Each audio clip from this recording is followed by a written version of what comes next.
Bentar. Kayaknya nggak ada suaranya masih ya? Halo? Masih masih nggak ada, Iya Pak, belum ada suaranya. Iya Pak, belum ada suara. masih nggak ada suaranya ya? Iya Pak, Belum ada suara. masih belum ada. Ya. Susah ya, maafkan. Oke, nah jadi kita bicara masalah tentang, kalau kemarin kita bicara tentang core process, itu kita ngomongin tentang BP, tentang perusahaan. Kira-kira dalam memahami perusahaan itu kita lihat salah lagi. Apakah perusahaan tadi sebetulnya titik tekannya ada di mana sebenarnya?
Oh alah. Halo, tes. Maaf. Oh, suara saya ke mute tadi ya? Sorry. Iya, Pak. Iya, tadi nggak Oke, ada berarti suara. dari tadi nggak kedengeran apa-apa? Enggak, Pak. Oh, aduh, maaf ya. Pastinya juga kayaknya kepotong. Oke, berarti saya awal ulang. Sebentar, saya ambil kabelnya dulu.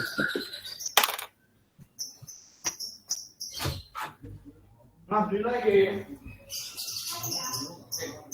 Berarti saya ada better. Just finish that and then I'll buy another one, okay?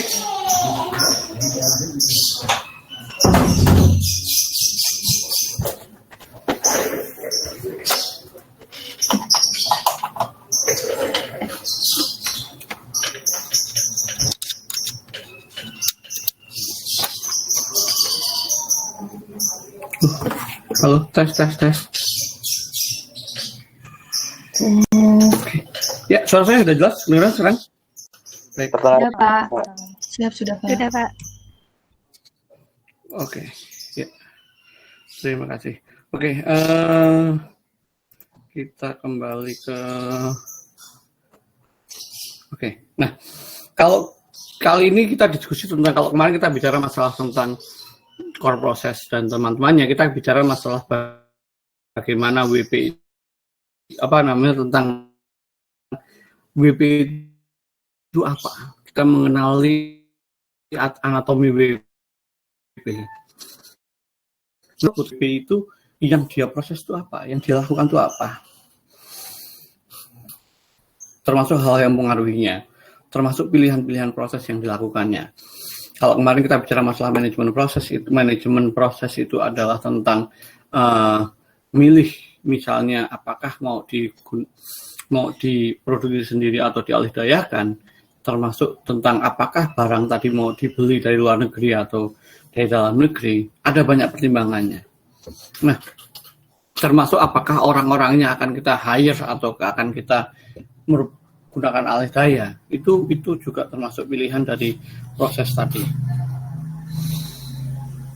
Jadi kalau misalnya contohnya adalah barang-barang yang ada di barang-barang high tech seperti iPhone, itu misalnya dia memang sangat, yang memproduksi beda dengan yang memiliki barangnya, title of good-nya. Dan itu memang menjadi banyak kajian bahwa loh, kalau gitu core prosesnya Apple itu apa? Apakah core prosesnya Apple bikin iPhone atau merancang iPhone? Kalau sampai merancang iPhone, kira-kira yang harusnya dapat value itu apakah yang merancang iPhone di California sana atau Foxconn di Cina sana yang membuatnya menjadi iPhone utuh? Nah, tetapi sampai sekarang simpulannya adalah Apple merupakan perusahaan terbesar di dunia, yang jauh lebih besar daripada Indonesia misalnya, karena kemampuan dia merancang.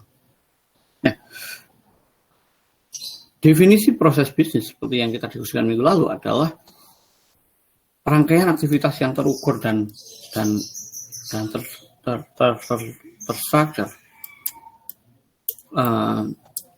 yang dirancang memang untuk mencapai spesifik output yang dikehendaki.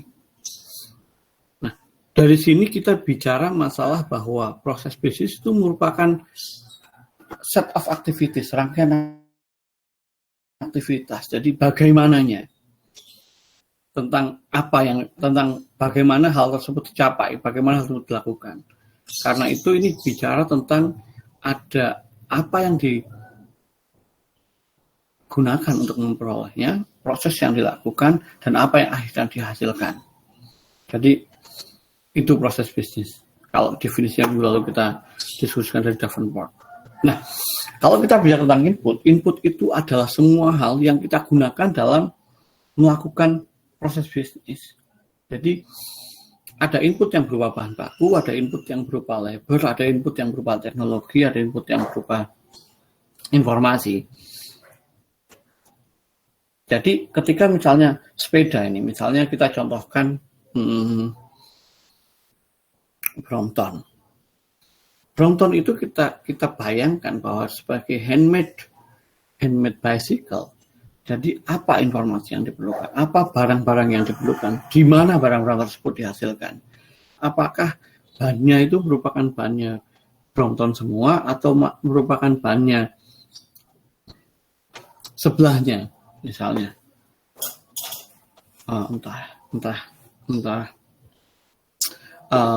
Jadi apakah semua barang ini produksinya Brompton? Apa Brompton hanya menjadi semacam perangkai dan pemilik ide? Nah, itu juga. Nah, semua barang tadi, semua proses ini, berapa yang diperlukan, kapan diperlukan, bagaimana diperlukannya. Nah, hal ini akan tergantung bagaimana fungsi produksi itu ada. Jadi kalau teman-teman melihat bahwa yang namanya sepeda seperti ini, apakah rangka sepeda diperlukan lebih dahulu atau stangnya atau bagaimana prosesnya dilakukan? Jadi apakah semua ini merupakan miliknya si Brompton atau nanti ada tetangga-tetangganya yang memproduksi ban, tetangganya yang memproduksi. Jadi konsep just in time di dalam Toyota, kalau teman-teman belajar tentang Toyota Way, nanti saya nggak yakin sekarang masih populer, tetapi di awal tahun 2000-an Toyota Way itu menjadi salah satu ultimate benchmark dari bagaimana manufaktur itu harus berlaku. Setelah manajemen bicara tentang GE Way, bagaimana sebuah manajemen harusnya bergerak. Dua-duanya pernah menjadi perusahaan terbesar di dunia dan kemudian sekarang jauh kalah bandingan dengan perusahaan-perusahaan dekakorn seperti Google dan lain-lainnya. Nah, kalau tadi bicara input, sekarang bicara apa yang dilakukan. Apa yang dilakukan itu adalah tergantung dengan seberapa rumit atau seberapa tahapan yang diperlukan. Jadi, activity itu adalah kegiatan mengubah input menjadi output. Dalam pabrik sepeda ini ada prosesnya, ada conveyor belt-nya, ada yang pertama merangkai, kemudian membuat memasang barang-barang yang terkait, yang auxiliary, sampai kemudian akhirnya menguji apakah itu memang betul-betul bisa jalan atau tidak. Nah, dan itu terjadi di semuanya. Jadi kalau teman-teman bayangkan kalau di pabrik, tadi saya pernah main ke pabriknya Siantar Top. Siantar Top itu pabrik ini snack kecil tuh. Nah, snack macam mami gitu, apa saya lupa namanya, mie kremes ya kalau salah. Itu Ciki, ya pokoknya snack kecil itu lah. Dan Siantar Top itu adanya di Surabaya, bukan di Siantar ternyata. Saya kira namanya karena Siantar Top itu adanya di Sumatera Utara, enggak, ternyata adanya di Surabaya pabriknya. Nah, di sana ternyata setiap batch itu harus dicicipin. Jadi bayangkan kandungan kalorinya orang yang setiap kerjaannya bagian nyicipin snack itu. Dan ternyata saya baru tahu ternyata mie kremes itu, mie kremes ya. Namanya apa ya sebentar? Namanya apa? Mie kremes namanya apa itu? Saya tahunya yang Ciki Potato itu, Pak. Itu oh iya betul. Nah, yang Ciki Potato itu kan yang seperti kentang, yang seperti French fries, tapi bukan French fries kan, yang ada sausnya juga kan ya. Iya, nah itu juga sama. Betul. Nah, tapi saya bagian itu saya cuma nyipin sedikit. Nah, yang bagian karena itu dia banyak jadi itu banyak dijual ke negara-negara lain seperti Timor Leste dan negara-negara Pasifik. Tetapi yang mie, yang seperti Indomie tapi mami tapi udah siap matang, kalau zaman dulu anak mas namanya mungkin, itu kalau di sini kecil-kecil, ukurannya se-handphone itu, ternyata diekspor ke Korea itu se-Indomie. Dan kata mereka itu sangat laris di Korea, bahkan lebih laris daripada di Indonesia. Jadi mie kremes yang sebesar Indomie karena orang-orang katanya banyak orang sana yang kalau makan Indomie ketimbang memasak mie instan, padahal mie mereka menurut saya lebih enak, mie apa namanya, mie nongsang apa? Yang itu apa namanya? Yang merah-merah itu, yang minyak merah kalau di Indomaret adalah itulah. Farmers yang spicy gourmet. Itu saya suka. Zaman di luar sana itu menurut saya salah satu andalan karena dia banyak dan minyak lebih kenyal ketimbang Indomie yang kecil. Nah, tapi gini, di situ itu setiap batch harus dicicipin. Jadi kalau sepeda harus dicoba, itu setiap batch harus dicicipin. Dan ada orang yang 8 jam sehari kerjanya adalah makan makanan itu. Dia harus secara random. Jadi misalnya ada rangkaian mie itu, dia harus dibuka, dipotong dulu aja terus dia cicipin. Terus nanti ya, jadi betul-betul kerjanya seperti itu dan pengakuan apa namanya si Mas yang di situ, yang bagian itu, dia bilang dia naik 20 kilo dalam waktu setahun. Karena tapi dia salah satu orang yang nggak pernah bawa makanan, karena dia kerjanya benar-benar cuma makan.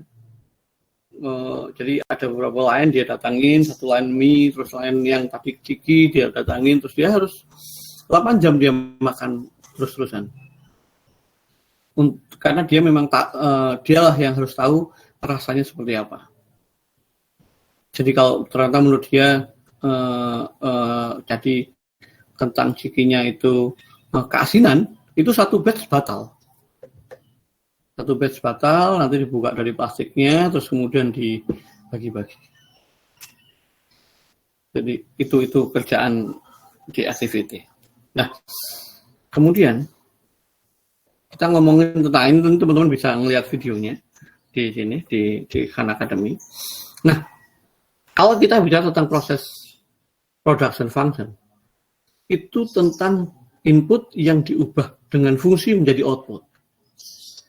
Jadi kalau misalnya contohnya adalah di sini adalah membagikan sandwich, ada roti yang kemudian diubah dengan mesin menjadi oleh orang-orang kemudian menjadi sandwich. Nah, di sini inputnya bisa adalah toasternya, alatnya, orangnya, dan kemudian rotinya.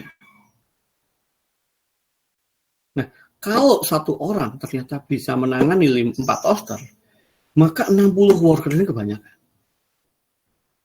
Berarti kalau cuma ada 24 toaster, cuma butuh 6 orang.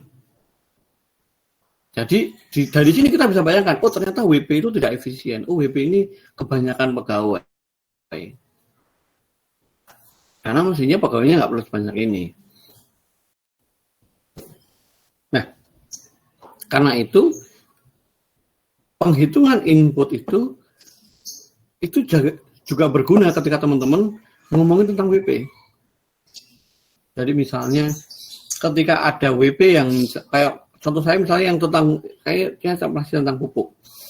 Jadi ketika wajib pajak bicara masalah pupuk, oh ini pupukmu itu buat 100 hektar. Tetapi lahan dia itu cuma 50 hektar. Pertanyaannya adalah, itu pupuk yang 50 hektar lagi itu buat siapa? Dia jualan pupuk atau dia ternyata punya lahan yang nggak dilaporkan? Demikian juga pegawai, karena dengan fungsi ini kita akan perhatikan, oh ternyata WP ini kebanyakan nih pegawainya. Jangan-jangan anak istrinya di rumah dihitung sebagai pegawai masuk di 21. Padahal nggak diperlukan. Karena dengan cuma punya 24 toaster, dia cuma perlu 6 pegawai. Let's say ditambah dengan manajemen jadi 4 lah. Terus 10. Jadi begitu ada 60 pegawai, yang 50 itu apa kerjanya? Nah, ini juga teman-teman nanti coba bayangkan. Jadi ada sebuah perusahaan besar di Sleman sana. Pegawainya itu 400. Nah, ketika ada AR yang iseng-iseng ngecek, dia bilang bahwa untuk produksi ini customize dia butuh 8 pegawai, butuh ini. Nah, ternyata pegawai yang mestinya di-hire oleh perusahaan itu cuma 250. Dan begitu dicek betul, yang 150 itu nggak pernah ada. Tapi rugi dong Pak, WP itu sudah nano potput gitu kan. Loh potput itu kalau ditaruh di dalam, karena Jogja itu UMR-nya rendah, nggak ada output-nya. Jadi itu semua beban, tapi nggak pernah ada output-nya. Jadi ada 150 pegawai yang nggak pernah ada pegawai itu. Begitu dikonfirmasi, dimintain nick-nya, betul nggak nyambung. Nah, hal ini yang mungkin nanti teman-teman kalau kemudian menggali potensi, itu bisa dibayangkan. Kira-kira ketika WP bilang apa, nyambung apa enggak dengan apa yang dia lakukan. Jadi saya pernah misalnya, ada sebuah perusahaan besar di Indonesia, ekspornya ke Eropa semua. Ya waktu itu bangga. Jadi kebetulan saya bukan orang pajak, waktu itu saya adalah asesor. Jadi saya asesor untuk namanya acara Indonesia Sustainable Reporting Award.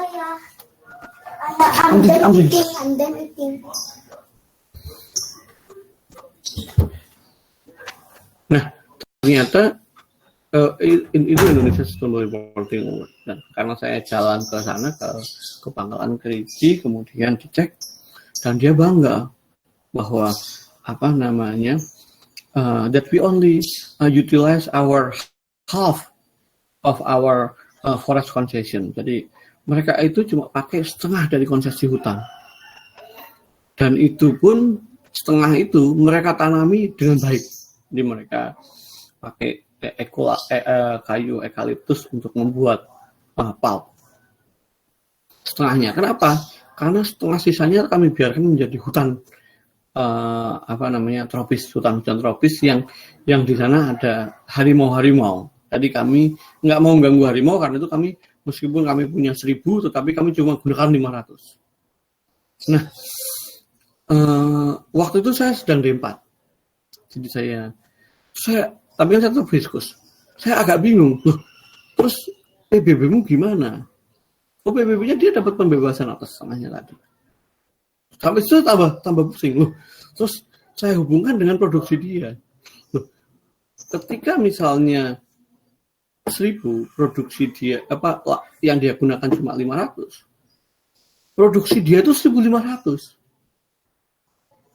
Jadi nggak mungkin dia gunakan setengah hutannya, terus kemudian yang 1.000 lagi dia ngambil dari mana?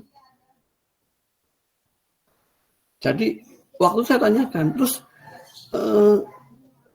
ini produksi 500 ini memang cukup buat mesin dia yang sebanyak itu dan buat permintaan atas dia yang sebanyak itu. Baru dia ngomong ada alih daya. Loh, hampir menang dia tadinya. Tapi setelah itu jadi nggak menang gara-gara petani itu. Terus loh, ada alih daya, terus alih daya dari mana? Baru kemudian ketahuan bahwa ternyata dia juga membeli kayu dari para pembalak liar. Setelah itu.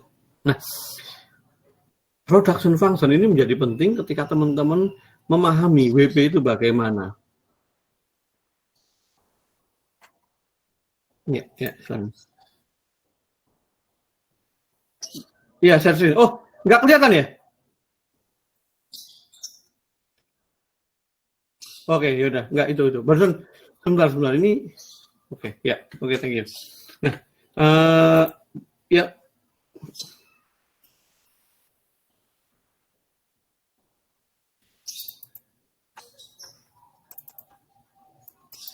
Oke, jadi ini penting buat teman-teman kalau misalnya kemudian kepengen tahu bagaimana WP itu berusaha. Nah, kalau tadi itu prosesnya, sekarang outputnya. Output itu bicara tentang bagaimana yang dihasilkan tadi. Kita harus bisa menghubungkan antara input, proses, dan output. Karena tiga-tiganya harus sinkron. Kalau nggak sinkron, ada yang salah di situ.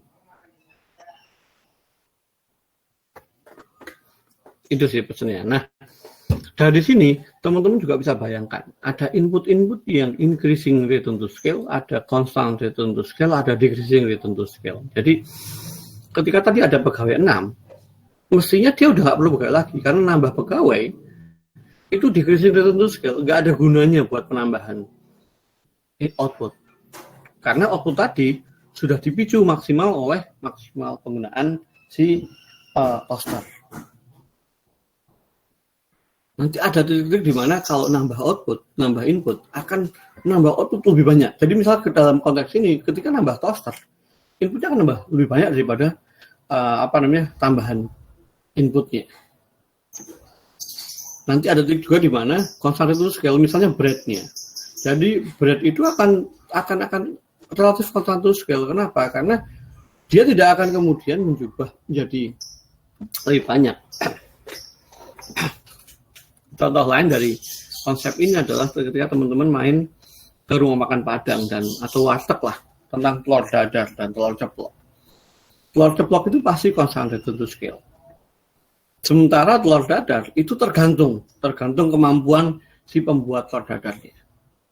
Jadi pembuat telur dadar yang canggih akan increasing reduced scale. Artinya telur dadar yang berasal dari 8 telur itu bisa menjadi 10 atau 11 slice. Dan setiap orang tetap happy mendapat telur dadar sebesar itu. Tetapi ketika orang yang tidak jago, sangat mungkin decreasing reduced scale. Jadi telur yang berasal dari 8 telur ternyata cuma menjadi 6 slice. Karena entah nggak pintar ngolahnya, entah nggak pintar membaginya itu.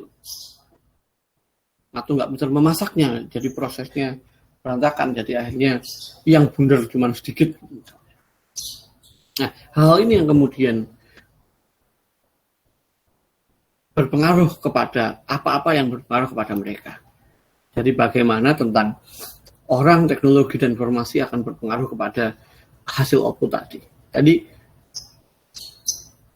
tingkat pengembalian dari sebuah input itu akan terpengaruh dari beberapa hal, termasuk people, technology, and information dalam konteks ini. Nah, orang itu akan, yang tadi, ketika ngomong telur dadar adalah orang yang akan paling berpengaruh di situ. Bagaimana itu bisa mempengaruhi output, bisa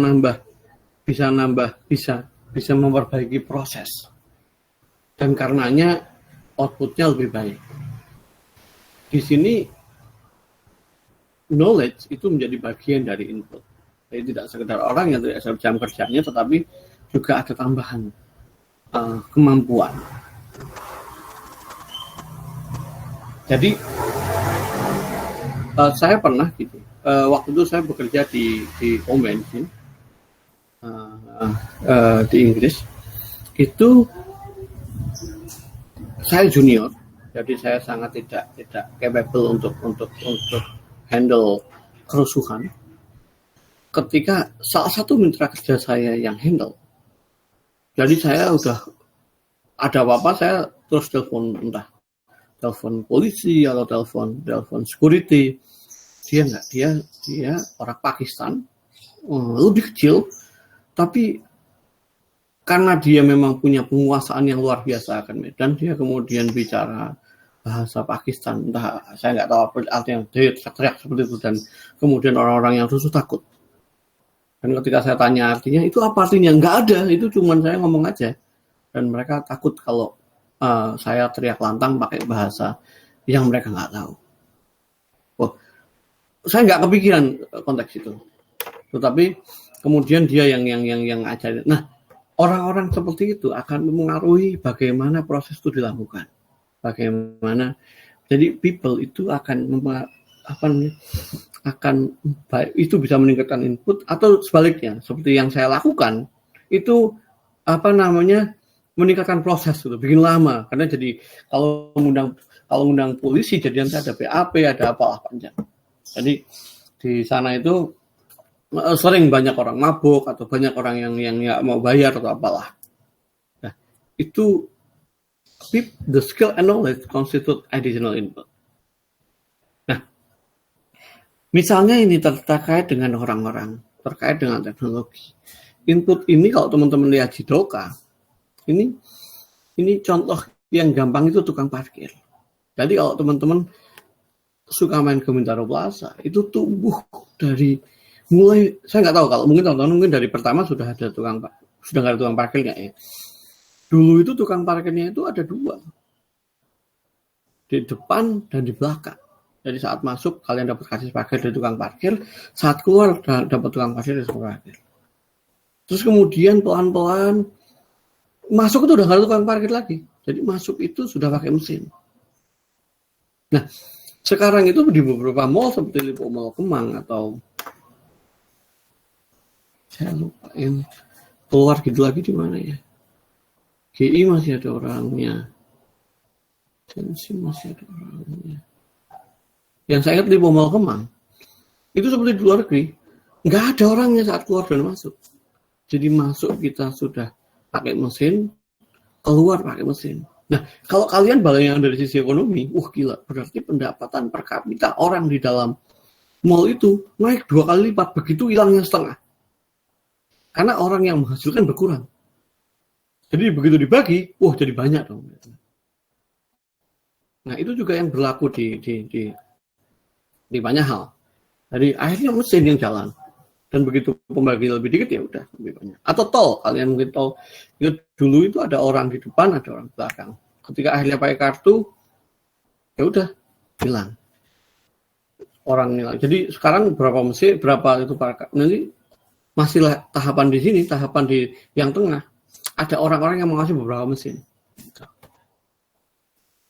Oke. Nah, itu orang. Nah, kemudian teknologi itu often working. Those people are often working with technology, and this technology facilitate process activities. Jadi ada teknologi-teknologi yang netral, ada yang labor saving, ada yang capital saving.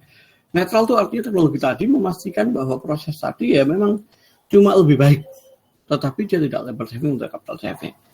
Sementara capital saving itu misalnya ada teknologi yang kayak tadi, kalau tukang parkir itu labor saving, orangnya langsung hilang.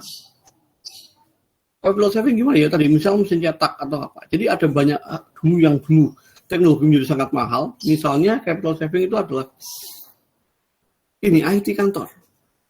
Dulu kantor itu harus beli komputer, ada servernya, kemudian ada printer yang gede. Jadi kaset pun dulu pakai komputer. Sekarang kalau teman-teman main ke coffee shop, yang disebut cash register cafe itu kadang handphone. Cuma handphone yang nanti akan ngeprint kertas kecil sekali. Jadi dulu itu barang itu harganya 30 juta. Sekarang handphone 2 juta udah bisa menjadi seperti itu. Dan itu mengubah bagaimana bisnis bergerak. Dan dulu harus punya server. Sekarang enggak. Sekarang bisa disimpan di Google Drive. Atau kalau mereka langganan, mereka bisa langganan ke yang lebih murah. Jadi nggak perlu lagi data direkam. Nah ini juga menjadi masalah di pajak karena nanti kita jadi bingung. Itu sebetulnya memenuhi pasal 28 apa enggak? Apakah pembukuan tadi disimpan di Indonesia apa enggak? Kalau cloud-nya ada di luar sana. Terus apa dampak hukumnya? Itu masih banyak diskusi tentang hal itu. Dan teman-teman mungkin bisa memperkaya itu nanti saat kelak menjadi fiskus. Nah, informasi, ya ini salah nih yang bagian gini. Informasi itu juga tadi ada informasi yang netral, ada informasi yang labor processing, ada informasi yang capital saving. Jadi misalnya contohnya adalah resep. Dulu resep itu harus diajarkan. Sekarang kalau teman-teman yang cewek misalnya mau bikin apapun itu pakai Cookpad. Cookpad ya, aplikasinya. Jadi yang di rumah misalnya itu dia itu ketika saya bilang budi nggak tolong masak ini, dia langsung akan buka either YouTube atau Cookpad bagaimana membuat itu, dan informasi itu menjadi sangat banyak loh.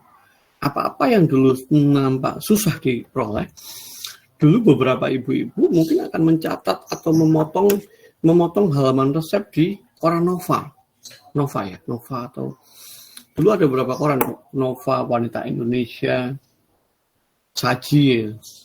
Jadi saya pernah dulu di rumah ada yang nemenin yang bantu di rumah itu setiap weekend tuh ke Gramedia.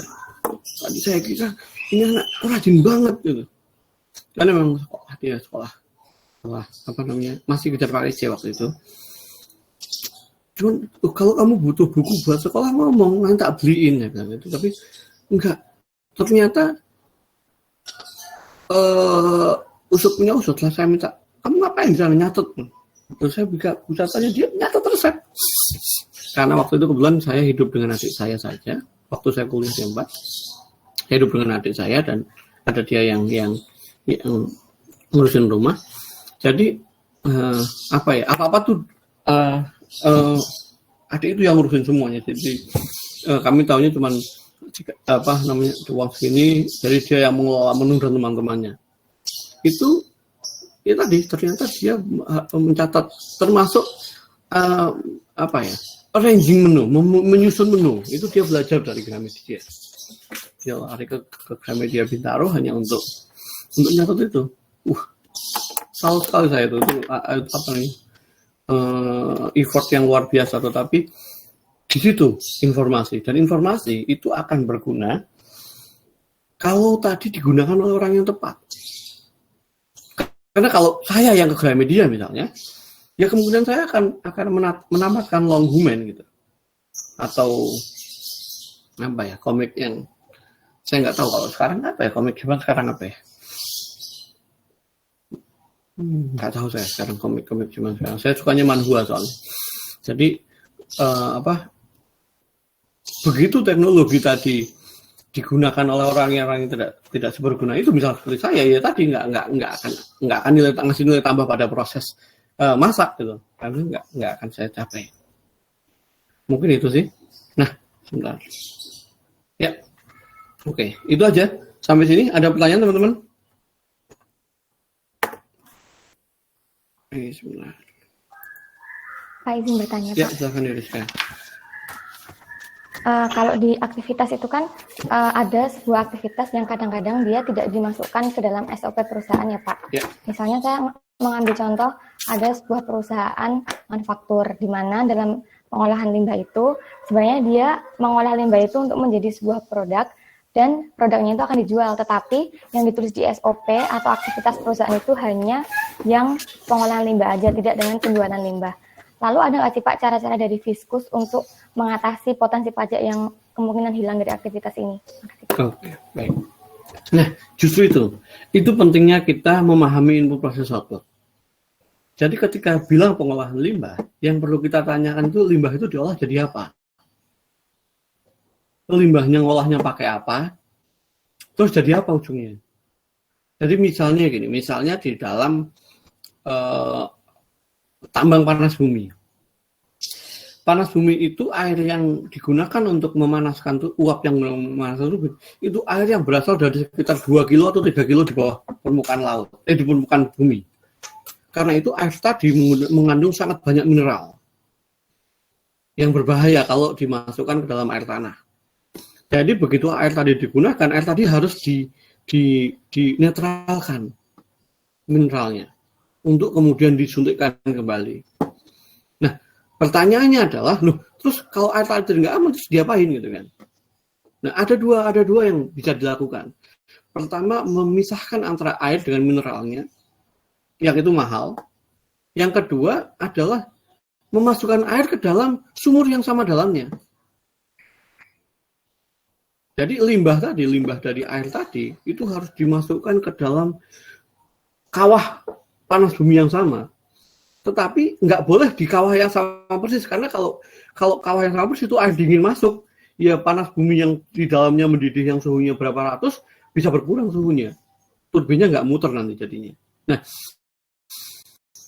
pemahaman proses tadi, nah itu teman-teman ketika ada limbah, yang harus tanyakan adalah pertama, itu limbahnya itu kemana?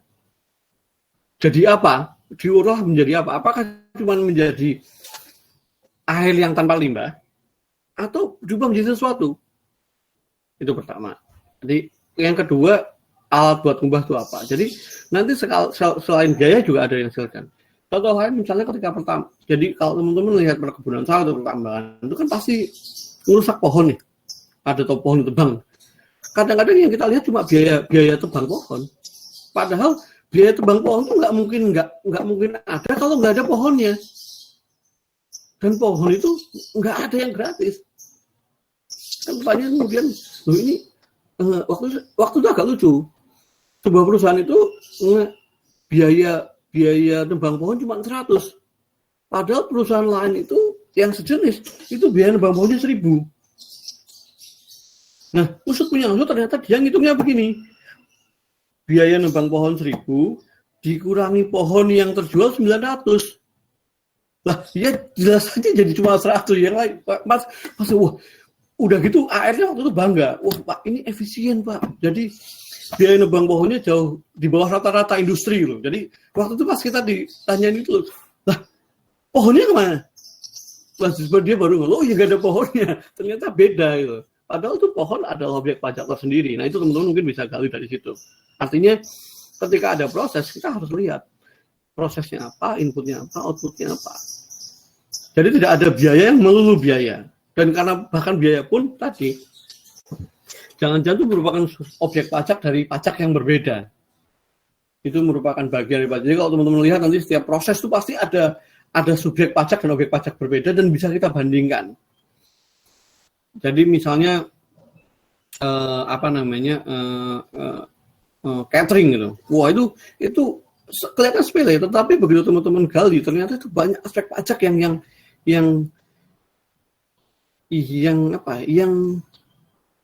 banyak yang memang terkait dengan ada di sini ada terkait dengan nanti kebunnya dari mana, karena misalnya di tambang misalnya itu catering itu kan ketika untuk 3.000 orang itu kan betul-betul mereka adalah perusahaan sendiri yang harus sayurnya itu kalau di tengah hutan nggak ada tukang sayur, jadi harus ada perusahaan yang nyewain helikopter untuk ngangkut sayur, dan itu menjadi masalah baru. Jadi ketika sayurnya harganya mahal, itu mahal dari kita, WP kita. Buat WP lain adalah penghasilan. Jadi ketika buat WP kita adalah biaya, itu buat WP yang lain adalah penghasilan, dan itu teman-teman bisa gali lebih dalam dari situ. Mungkin itu sih. Gitu ya harusnya. Terima kasih Pak. Ya sama-sama. Ada lagi? Oke. Oh ya, teman-teman, ini baru pertemuan ketiga ya, teman-teman nanti lihat di dalam. Oh sebentar. Oh waduh. Saya lupa ini. Oh ya, teman-teman, lupa saya lihat itu loh. Nanti habis ini saya tuliskan pertanyaan di dalam Google, di dalam Wiki Pajak, kemudian monggo dijawab. Jadi dari portofolio, dari prospektus yang teman-teman pilih, ini teman-teman udah milih prospektus kan ya? Sudah kan ya? Daftarnya udah dikasih belum di Mas ya ke aku ya? Aku udah minta belum ya?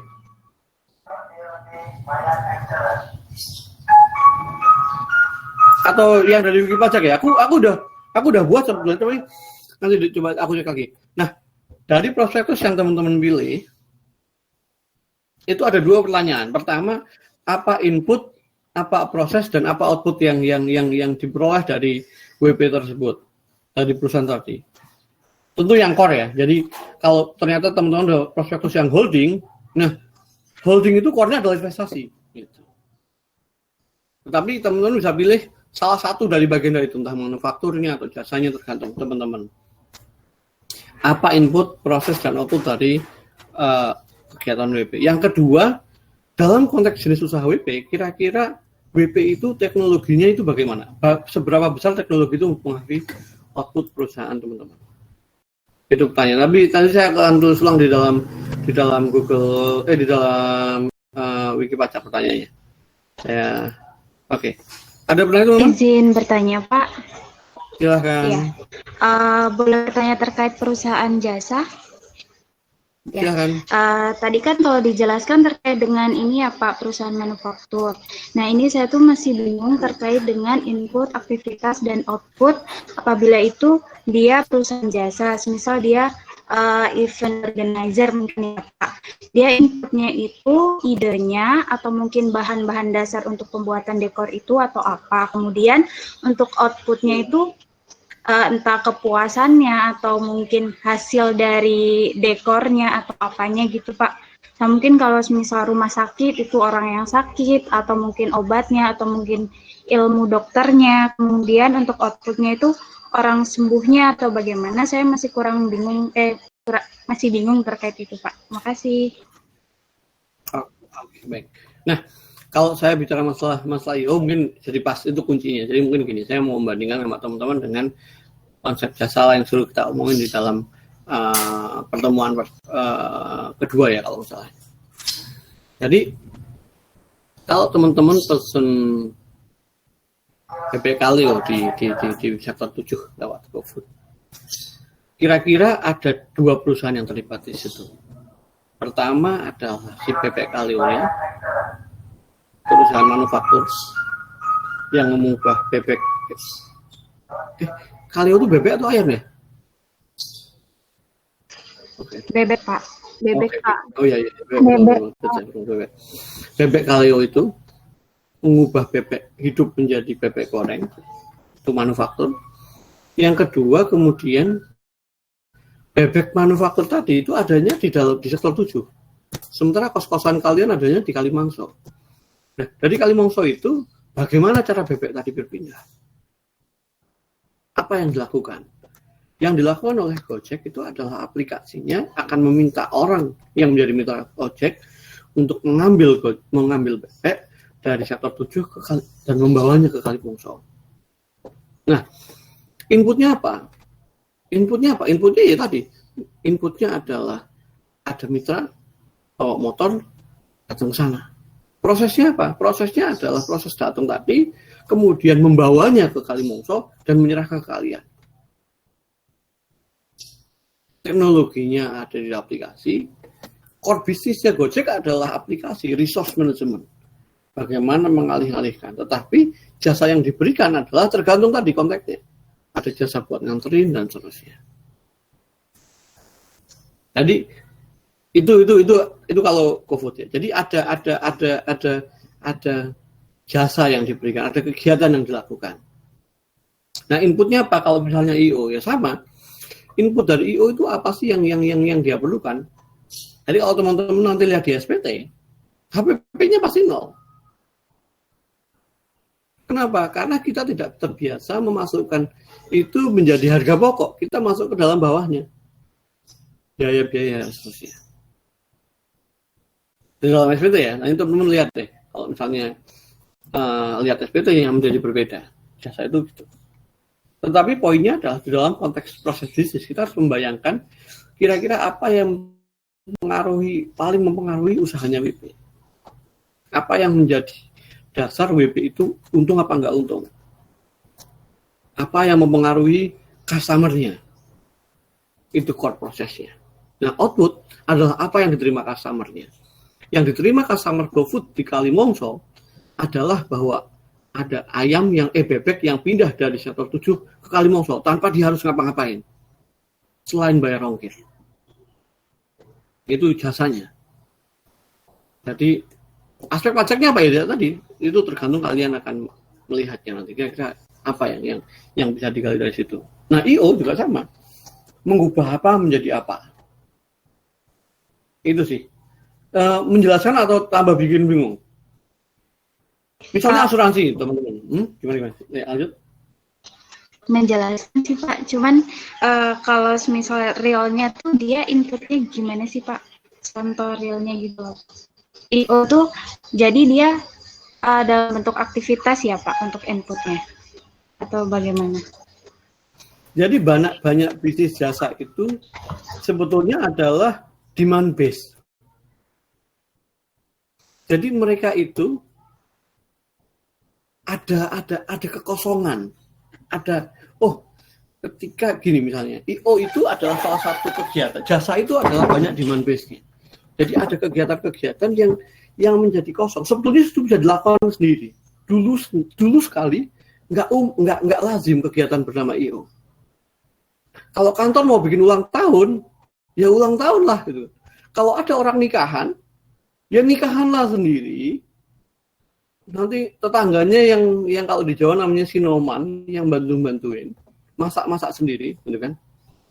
Kemudian itu juga nanti ada kerukunan dan seterusnya, ada investasi. Nah, kekosongan tadi yang kemudian dimuat. Jadi konteksnya kalau dulu kita harus repot-repot nyiapin itu, sekarang enggak lagi.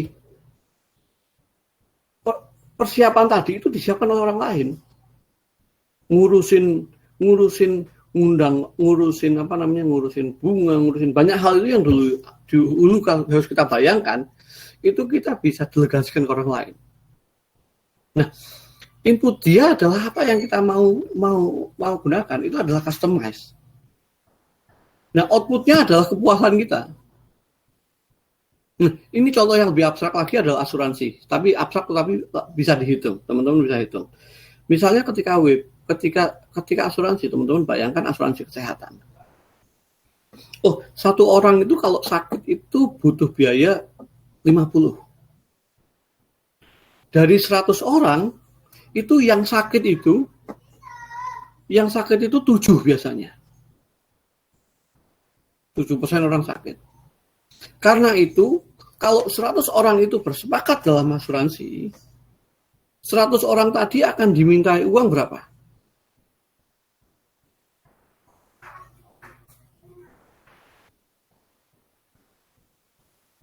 Minimal cuma 3,5.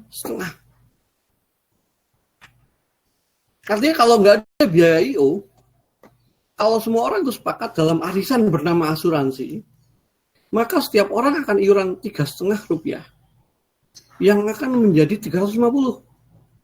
350 tadi akan handle kalau ada 7 orang yang sakit yang seperti biasanya sakit. Nah, yang orang sakit itu akan tetap bayar 3,5, tetapi akan mendapatkan manfaat sebesar 50.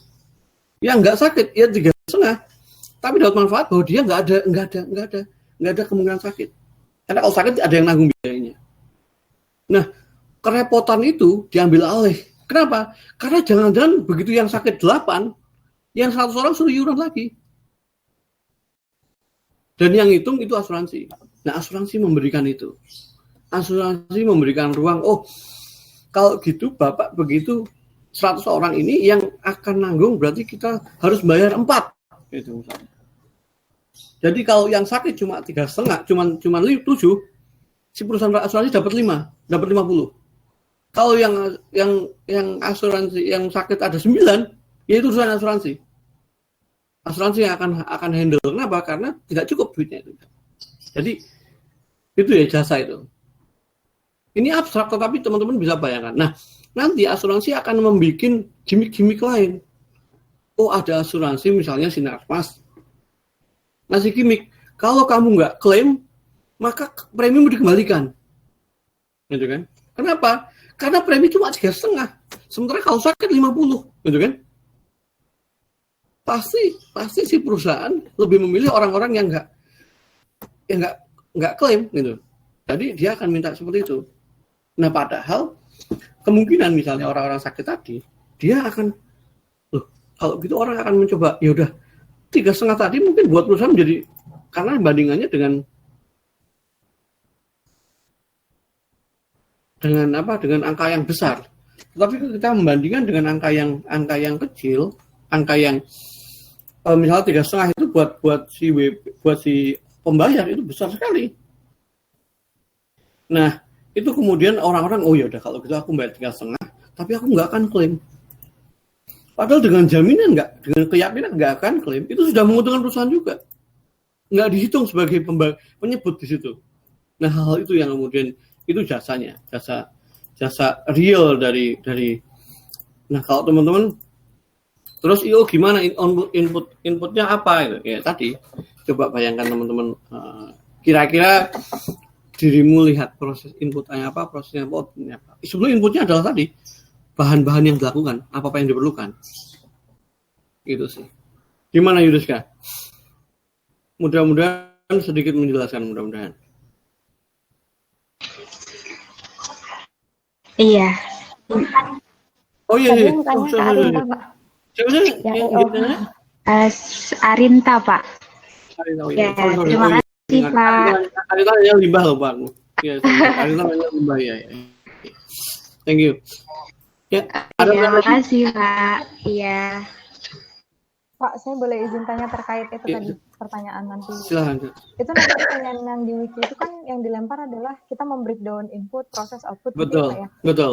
Kan kita milih salah satu perusahaan. Nah, saya milih perusahaan Diamond. Diamond itu kan yang produksi es krim. Cuma ternyata kan Diamond Indonesia ini adalah induknya Pak. Jadi dia cuma memberikan jasa konsultasi aja ke anak-anak perusahaan. Nah, itu nanti yang harus saya breakdown itu yang si induknya atau yang memproduksi es krim, Pak?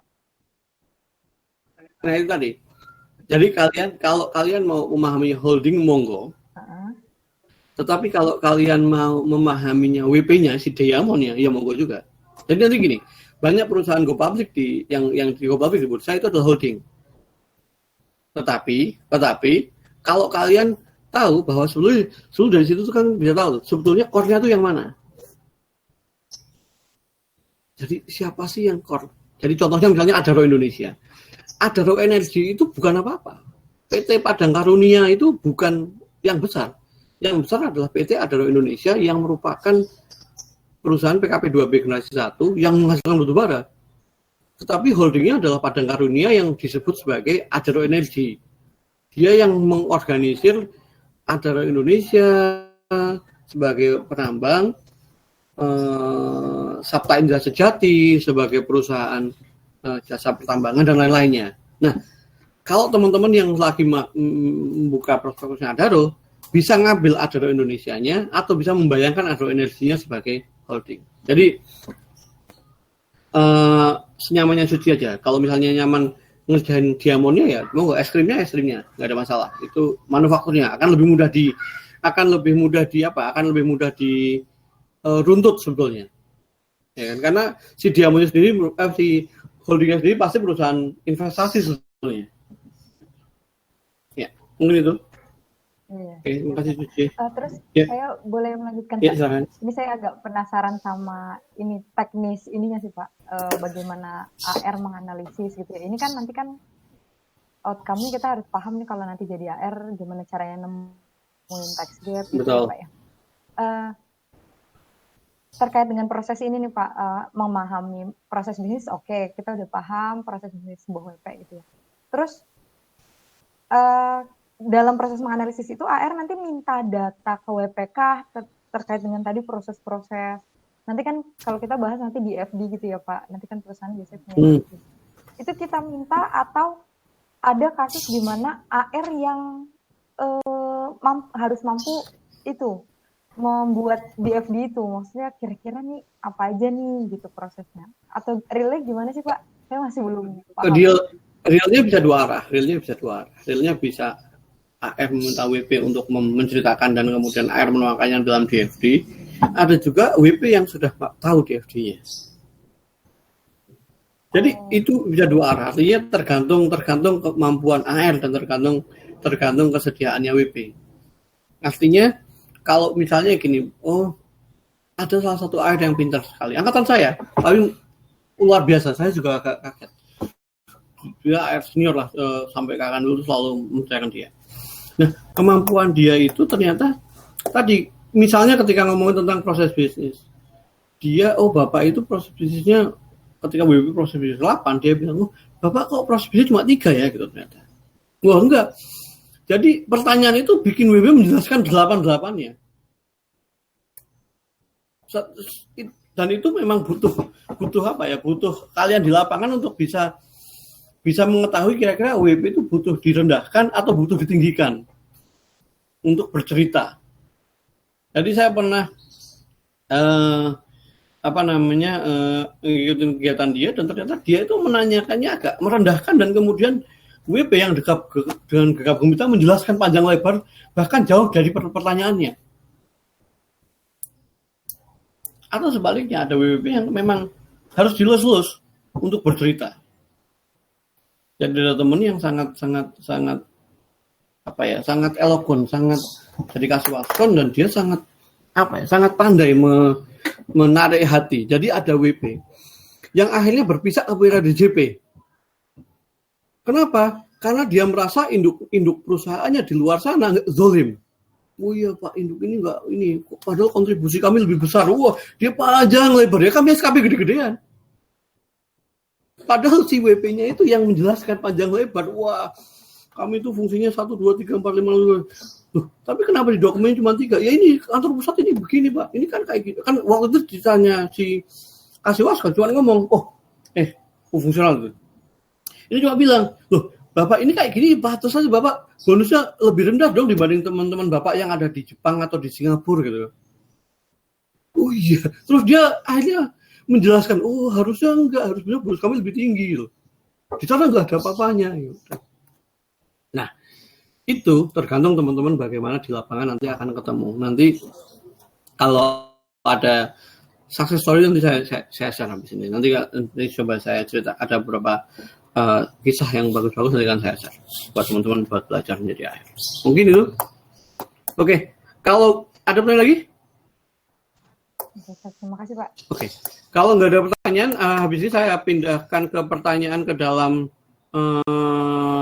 dari proses ini saya buatkan pertanyaan di dalam wiki pajak, monggo dibaca-baca ya. Oke, mungkin itu dulu. Terima kasih buat pertemuan ketiga. Pertemuan keempat besok Senin malam jam 7 ya. Oke. Betul Pak. Oke, nanti